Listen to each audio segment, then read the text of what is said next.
تو اس نے وہاں پر کافی بدتمیزی کی تھوڑی بہت کہ آپ فتنہ اٹھا رہے ہیں, آپ یہ کر رہے ہیں, آپ وہ کر رہے ہیں. شاید وہ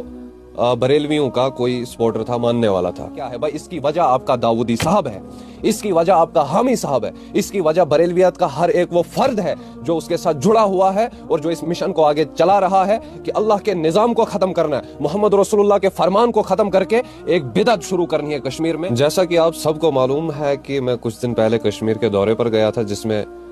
بہت سارے مختلف علاقوں میں میرا جانا ہوا, جیسے اننت ناگ میں میرا جانا ہوا اور بڈگام وغیرہ سائٹ میں میرا جانا ہوا, اور کچھ ساتھیوں سے ملاقات بھی کرنی تھی اور اپنے بھی کچھ کام تھے, اسی سلسلے میں میرا وہاں پر جانا ہوا. تو ایک واقعہ پیش آتا ہے میرے ساتھ اننت ناگ میں, جہاں پر میں اور میرا ساتھی چائے پینے کے لیے ایک ہوٹل میں گئے, اور چائے پی کر جو ہے ہم ہوٹل سے باہر نکلے, اور میں اور میرا دوست, میرا ایک ساتھی تھا, ہم جو ہے اپنی گاڑی میں چلے کشمیر کی طرف روانہ ہونے کے لیے. اور وہاں پہ کچھ 2-3 بندے آتے ہیں, ایک بندہ سکوٹی پہ آتا ہے اور 2 بندے اس کے ساتھ پیچھے تھے, اور اس نے وہاں پہ شور جو ہے میرے ساتھ شروع کیا. سامنے تو وہ اکیلا آیا, پیچھے اس کے 2 بندے اور تھے, میں نے دیکھ لیا تھا. تو اس نے وہاں پر کافی بدتمیزی کی تھوڑی بہت کہ آپ فتنہ اٹھا رہے ہیں, آپ یہ کر رہے ہیں, آپ وہ کر رہے ہیں. شاید وہ بریلویوں کا کوئی سپورٹر تھا, ماننے والا تھا. تو پھر جو ہی میں نے اپنا موبائل باہر نکالا اور میں نے اس سے کہا کہ ہم لائیو بات کریں گے, یوں ہی میں نے موبائل باہر نکالا اور اس نے دیکھا, اور وہ جو ہے پھر وہاں سے فرار ہو گئے. تو میرے کہنے کا یہ مطلب تھا, جب ان کے پاس دلیل ختم ہو جاتی ہے تو یہ لڑنے پر آ جاتے ہیں اور یہ ایسی حرکتیں کرتے ہیں.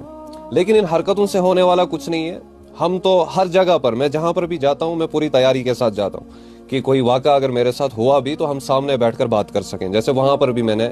فون نکالا تھا کہ میں نے سوچا آف لائن بات کر کے فائدہ نہیں ہے, آن لائن سب کو معلوم ہونا چاہیے کہ آپ وہاں سے آ گئے سامنے سے, ہم تو اپنے کام سے آ رہے تھے. تو وہ جو ہے لیکن وہاں پر نہیں رکے اور وہ وہاں سے بھاگ گئے. تو انہوں نے ایسا کیوں کیا میرے ساتھ, انہوں نے یہ کوشش کیوں کی میرے ساتھ, کیونکہ ان کو معلوم تھا کہ اس کی وجہ سے ہماری دکانیں بند ہو گئی ہیں. جو میرا ایک سپنا 1 سال پہلے اٹھ کے میں نکلا تھا کہ کشمیر کا بچہ کہنا چاہیے ایک دن کہ اس شرک اور بدعات کی وجوہات کیا ہے, ان استان بننے کی وجوہات کیا ہے. جس اللہ رب العزت نے شیخ عبد القادر جیلانی رحمۃ اللہ علیہ کو بنایا, اس شیخ عبد القادر جیلانی رحمۃ اللہ علیہ کو مانگنے کی وجہ کیا ہے, بنیاد کیا ہے, یہ راستہ نکلا کہاں سے ہے. یہ استانوں پر ان سے مانگنا, یہ تعلیم کس نے دی ہے. اور آج وہ دن ہے کہ کشمیر کا بچہ کہہ رہا ہے کہ شرک کو ختم کر دو, کشمیر کا بچہ کہہ رہا ہے ان پیروں کو بند کر دو, کشمیر کا بچہ کہہ رہا ہے کہ جنہوں نے آج تک نمازیں نہیں پڑھی, جن کو لا الہ الا اللہ کا مطلب نہیں پتا ہوگا, وہی لوگ جو ہے بیٹھ کے آج دربار لگاتے ہیں اور ایک چھوٹی سی کوئی جگہ بناتے ہیں جس کو آستان کا نام دے کر, مزار کا نام دے کر جو ہے عوام کو لوٹتے ہیں. اور آج پوری عوام کشمیر کی بول رہی ہے, چاہے چھوٹا بچہ ہو, چاہے بڑا آدمی ہو, سب کہہ رہے ہیں کہ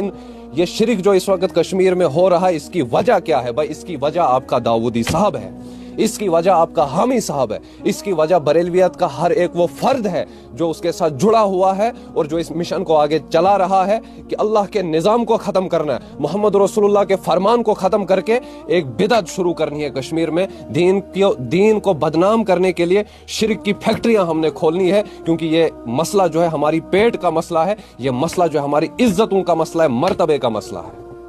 لیکن اب آوازیں اٹھ رہی ہے, آپ دیکھ رہے ہوں گے 7-8 دن سے کہ کیسے ہر ایک بچہ آج آواز اٹھا رہا ہے کہ یہ نقلی پیروں کو بند کر دو, یہ شرک اور بدعات, اس کی دین میں کوئی حیثیت اور کوئی حقیقت نہیں ہے. یہ جو وسیلہ مانتے ہیں اس کی کوئی حیثیت اور کوئی دلیل یا کسی قرآن اور حدیث سے یہ کوئی چیز ثابت نہیں ہے. آج ہر ایک بچہ کہہ رہا ہے, اور یہی میرا مقصد تھا الحمدللہ, اور میں اپنے مقصد میں کامیاب ہو گیا. اللہ نے میرے مقصد میں میرا ساتھ دیا, مجھے کامیاب کر دیا, اور کہیں نہ کہیں ان سب کی دکانیں بند ہونے جا رہی ہیں. اور میں آج آپ کو لکھ کے دوں گا, آج کی ڈیٹ آپ یہ یاد رکھ لو, آج میں آپ کو لکھ کے دوں گا کہ آنے والے کچھ سالوں میں ان کی جڑیں ہی ختم ہو جائے گی, کیونکہ یوتھ اب جاگ چکا ہے, یوتھ کو پتہ لگ چکا ہے کہ اللہ رب العزت نے ان ولیوں کو بنایا ہے, اللہ رب العزت نے ان تمام انسانوں کو بنایا ہے, اور ہم کسی انسان کو مانگ نہیں سکتے. جب ہم محمد رسول اللہ صلی اللہ علیہ وسلم کو نہیں مانگ سکتے تو دنیا کے ولی اللہ کی تو حیثیت ہی کوئی نہیں. تو اس نے وہاں پر کافی بدتمیزی کی تھوڑی بہت کہ آپ فتنہ اٹھا رہے ہیں, آپ یہ کر رہے ہیں, آپ وہ کر رہے ہیں. شاید وہ